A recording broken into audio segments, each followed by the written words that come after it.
Hey guys, so today we're doing a stereo swap. So as you guys can see, I'm gonna just turn it on. I've got the normal Mazda 3 Sport stereo, which is just your normal single CD player. This is not the CD changer nor the MP3, and I just wanted to add that functionality. So got up there on Craigslist and I got myself a stereo out of a 2008 Mazda 3, and you can see this is a 6 CD in-dash changer, and it's also MP3 capable. So the plan is to take the old one out, put this in, and as you guys can see, probably this is a piano black finish and that is a satin gray, so it'll not be a perfect match, but that's something I'm willing to overlook because I'll be getting the functionality of an MP3 in there. So to get started with this, you got to open up your glove compartment and you got to feel down here right there. There's a little divot. That is where you're going to grab it first and pull it straight towards yourself, not to an angle. So you're going to feel one of those here and one of those here. Do not pull this guy first, otherwise you will break your clip that goes over there.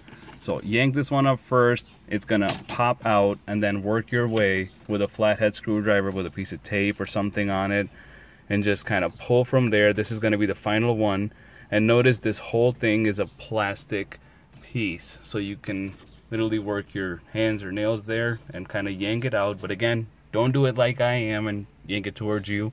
Yank it straight out and you won't break the clips. But you got that out. So again, now work your way here. This is that last clip. I just popped that, and then you're gonna pull that towards the driver's side.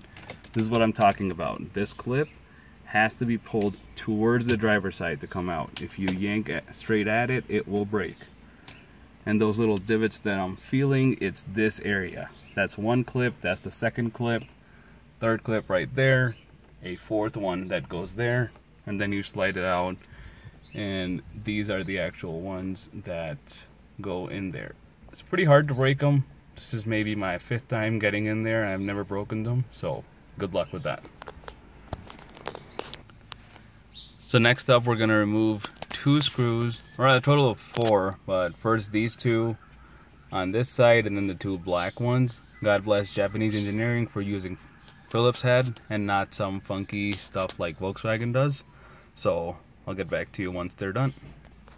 So just a correction to that, you're gonna remove this and this screw on each side and not the silver ones. That is to get the glove compartment out, and that is not what we're doing in this video. So get all those 4 screws out and I'll show you how to get the stereo out. Okay, so the reason we got both of these screws out, this guy and this guy, is because we slightly need to lift this up so we can get clearance for this little screen, because it is mounted to the stereo, and hence then we can get our hand in there and pull it straight out, not up, and do support it from the bottom. But basically it's this little clip right there that goes in there that's holding it. So literally just pulling it with minor force should let you take the stereo out. And basically now we have access to the whole unit. So what I'm going to be doing, my new head unit did not come with a separate screen, so I'm going to be taking this one off of my old stereo, transplanting it onto the new one, and then putting this guy back in. So I'll show you what all you need to do to get this guy off. Okay, so really simple to get this screen off. The first thing is going to be this connector. There is a pattern tab right there. You're gonna push down on it and then pull it out, and that's gonna come out. And then there's one screw right here, another screw the same place on this side. You remove that, this whole screen will come off. It will go onto the other stereo that we're putting in. Okay, so again, by pressing that, now that we have this connector off, this screen is free. I did remove the 2 screws from both sides, and basically this guy is free. All you have to do is pull that towards the front of the car, it basically goes on there. So take that off, and this whole mechanism is now free to go onto the new stereo. Okay, so just to add to this, some final steps of getting the stereo out. That is your radio antenna. Literally pulls out, but these two harnesses are gonna have a push connector down below, which you push and then you wiggle it out. So you're gonna, again, it's on the bottom side of each connector. Yours might not have this unless you have a tape recorder or a separate CD changer. That's what this port is. It's usually empty on most cars. I've got an accessory plugged in, a USB adapter, and that's why I have it. Okay, quick update. This was my USB accessory connector that was in the CD changer port. Again, this is the same port that you're going to use if you want to ever add an aux connector, if your car didn't come with one. Mine already has one in the glove box, the center one. But again, pushed it from here. This goes in like that. It came out. This is your main stereo harness. This one was super easy and forgiving, but basically it has this little guy right here. Push down on it and pull, and it comes right out. Goes in this orientation, push down, pull, and it comes right out. So with that said and done, the old stereo is done with, and that's what we're left with. Okay, so I got my screen mounted. Again, it was this screw, that screw, and this guy literally just went on.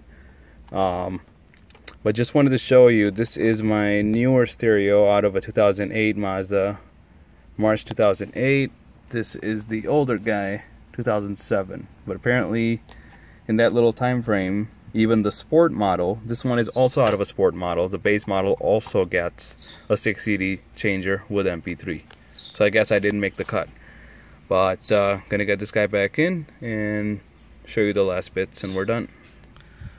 So just wanted to show you guys, this was the USB accessory that I had. This is the connector that came out on the bottom, basically the driver's side, the bottom driver's side connector of the stereo, this guy. But that's what I had. It gave me a USB port and an aux jack. Don't need a USB port anymore because it never really worked right. Chinese crap, don't trust it. But this is my stock connector right here, and this is for the stock aux that sits in the glove compartment. So this is gonna go into the new stereo, and everything should work like stock. Okay, final shot. Everything is in. This was the old screen. It's on the newer stereo. That harness is plugged in, so that works. The antenna, the aux for the glove compartment, that's plugged in, and that's the main harness for the stereo. So everything is plugged in. Now this guy is gonna go back in. This is just the final portion, putting the guy back in. It literally just sits back in, you know, make sure you grab the wires and push it in. Usually the stock wires find their own way. I've never had any issues. But put this guy back in and you'll notice that it will get caught up here. So like I said, that's why I asked you guys to remove these screws.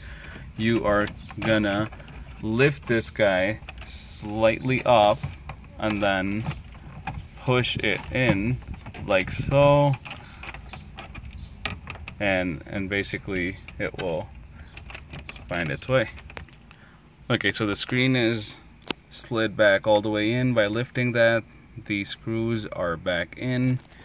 Doesn't look too bad with the glossy finish, actually blends in decently. I'll show you after this guy goes back in. Oh, and just a reminder for this guy, this hook is gonna go in first in this corner, and then you're gonna push down for all the other little grommets, so they'll line up. But the hook goes in first, not last, on the right side, passenger side. So yeah, hook went in first, pressed here, just gonna show you guys this, press that and press that, and this guy is in, and we're good.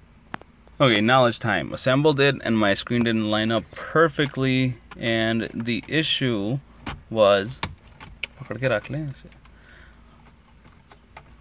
I had this guy sitting right here, and that is how I had forcefully, like that, tightened up the screw, and it didn't line up. But make sure that your things line up perfectly with that, and it goes all the way down below.